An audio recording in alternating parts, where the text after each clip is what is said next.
Hi friends, এই যে 5 তলার আমাদের সেন্টারিং খোলা হয়ে গেল। আজ থেকে 6 তলার টল্লি ফিট করা শুরু হলো। এই যে কাজ চলছে। এখন ঘড়িতে বাজে 4টা বেজে 10 মিনিট। সাদমাত খোলা। মিস্ত্রি কিছু বলবে নাকি?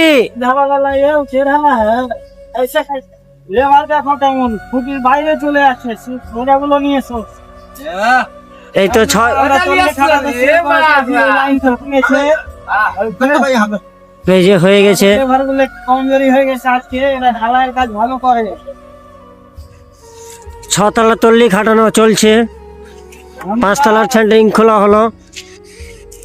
এই যে এই যে তো আমাদের নিচে কিছু কাজ বাকি ছিল, তো ওটা করে তারপরে ওপরে এলাম। তো এগুলো হলো, কাজ চলছে এখনো। সাইড কর না ভাইটা হবে। সাইড আছে নি বে। আইটা মাল আছে নাকি? না, এটা লাগা। না তুমি তো। এরা? কিছু বলবে নাকি? আমি কি বলবো?